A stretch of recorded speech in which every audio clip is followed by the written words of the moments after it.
जरा सोचो, तुम बिना खाने और पानी के एक अनजान कमरे में पहुंच जाओ और वहां से बाहर निकलना बिल्कुल नामुमकिन सा हो। कुछ ऐसा ही होता है आज की मूवी में। पूरी रात शराब पीने के बाद ये आदमी जब सुबह उठता है तो उसके सर में तेज दर्द होने लगता है और अपने पास में देखकर डर गया कि एक मरा हुआ चूहा बिल्कुल उसके बगल में पड़ा था। जल्द ही उसे एहसास हुआ कि किसी तिजोरी जैसे कमरे में कैद है जिसमें एक लोहे का दरवाजा और एक अलमारी है। उसके बाद उसने अपनी घड़ी में देखा तो सुबह के 9 बज रहे थे। उसने वो लोहे का दरवाजा खोलने की बहुत कोशिश की लेकिन दरवाजा नहीं खुला। उसने दरवाजा पीट पीट कर चिल्लाना शुरू कर दिया लेकिन बाहर से कोई जवाब नहीं आया। उसे कोई अंदाजा नहीं था कि वो इस कमरे में कब और कैसे पहुंचा।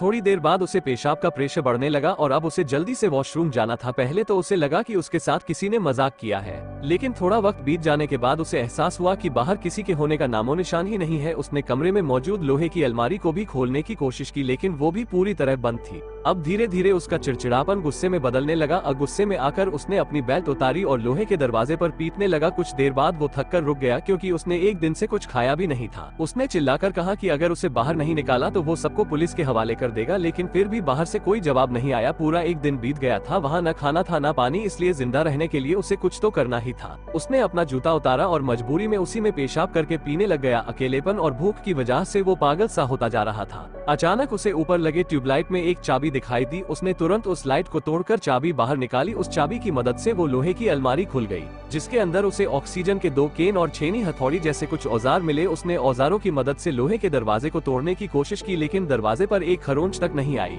वो दरवाजा इतना मजबूत था कि उसे तो कोई बुलडोजर का तक न तोड़ पाए। वो भूख और प्यास से बेहद परेशान होकर डिप्रेशन में जाने लगा। उसने अपना गुस्सा निकालने के लिए अलमारी को जोर जोर से पीटना शुरू कर दिया, लेकिन कुछ देर बाद वो फिर से शांत होकर बैठ गया। तभी उसे दीवार में एक छेद दिखाई दिया। वो तुरंत छेनी हथौड़ी लेकर उसे तोड़ने लगा। वो वहाँ सुरंग बनाकर बाहर निकलने की सोचने लगा। धीरे धीरे कमरे में ऑक्सीजन कम होने लगा था, इसलिए उसने ऑक्सीजन ले ली। जब उसने ऑक्सीजन बंद किया तभी उसकी नजर उस मरे हुए चूहे पर लगे कुछ कीड़ों पर पड़ी। अब जिंदा रहने के लिए इस बेचारे को वो कीड़े मकोड़े खाने पड़े। कीड़े मकोड़े खाने के बाद उसने सुरंग बनाने का काम फिर से शुरू किया। काफी मेहनत के बाद उसने छेद बड़ा कर दिया। कुछ ही देर में ही वहाँ उसे रोशनी दिखने लगी जिसे देखकर वो बहुत खुश हो गया और छेद इतना बड़ा हो चुका था कि वो उससे बाहर निकल सकता है। लेकिन जैसे ही वो दीवार के उस पार गया उसके पैरों के नीचे से जमीन खिसक गई क्योंकि वो बाहर की दुनिया में नहीं बल्कि वैसे ही एक दूसरे कमरे में आ चुका था। उसकी सारी मेहनत बर्बाद हो गई थी। वो गुस्सा होकर पागलों की तरह लोहे का दरवाजा पीटने लगा। थोड़ी देर बाद शांत होकर उसने इधर उधर नजर करके देखा तो कमरे के एक कोने में एक लाल रंग का ताबूत रखा था। उसने उस ताबूत के ढक्कन को हटाया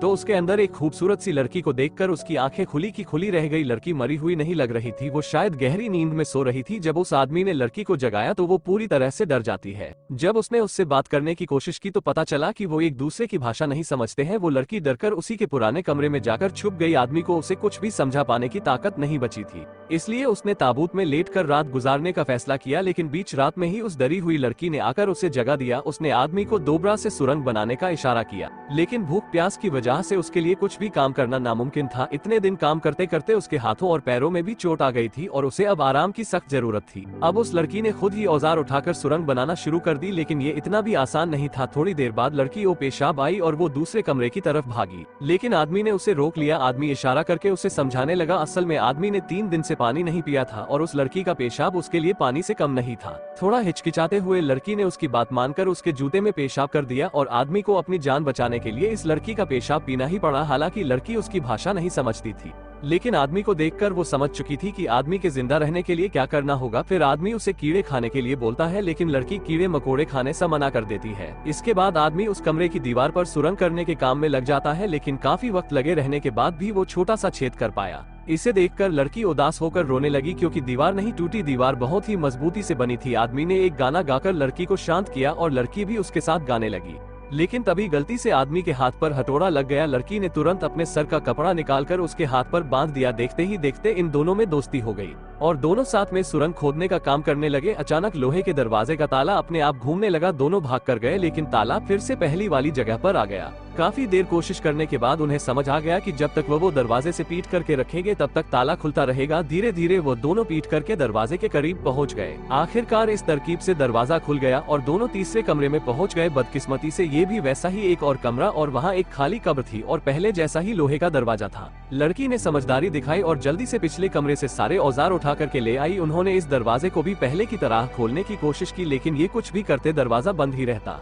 अब इनके पास कब्र खोदकर सुरंग बनाने के अलावा कोई रास्ता ही नहीं बचा था। अब इस आदमी में बिल्कुल भी ताकत नहीं बची थी और वो चक्कर खाकर गिर जाता है। लड़की अभी भी ठीक थी क्योंकि उसने इतना काम नहीं किया था। अब आदमी के शरीर में बुखार आना शुरू हो गया, तभी उसे उन्हें कैद करने वाले की असली वजह का एहसास हुआ। आदमी को लगा कि उन्हें कैद करने वाला उन दोनों को एक दूसरे का कत्ल करते हुए देखना चाहता है, इसलिए बाहर निकलने के लिए उनमें से एक को मरना होगा। कमरे में रखी कब्र ही उनमें से एक ही मंजिल है। मुसीबत खत्म करने के लिए आदमी ने लड़की का खून करने के बारे में सोचा, लेकिन वो ऐसा कर नहीं पाया। अब उसकी जिंदा रहने की सारी उम्मीद और इच्छा खत्म हो चुकी थी, इसलिए वो खुद ही कब्र में जाकर लेट गया और मौत का इंतजार करने लगा। लड़की न थप्पड़ मारकर उसको जगाए रखने की कोशिश, लेकिन आदमी बिल्कुल भी हिला तक नहीं। अब उसने आदमी को कब्र से बाहर निकाला और उसे जमीन पर लिटाकर जगाने लगी। लड़की इन परेशानियों से तंग आ चुकी थी। वो दरवाजे पर जाकर चिल्लाने लगती है, लेकिन बाहर से कोई आवाज नहीं आई। अब लड़की को कोई भी रास्ता नहीं दिख रहा था और फिर लड़की ने अपने आंसुओं से आदमी की प्यास बुझाई। अगर वो मर गया तो वो भी ज्यादा देर तक जिंदा नहीं रह पाएगी। कुछ देर बाद उसने अपने कपड़े उतारने शुरू कर दिए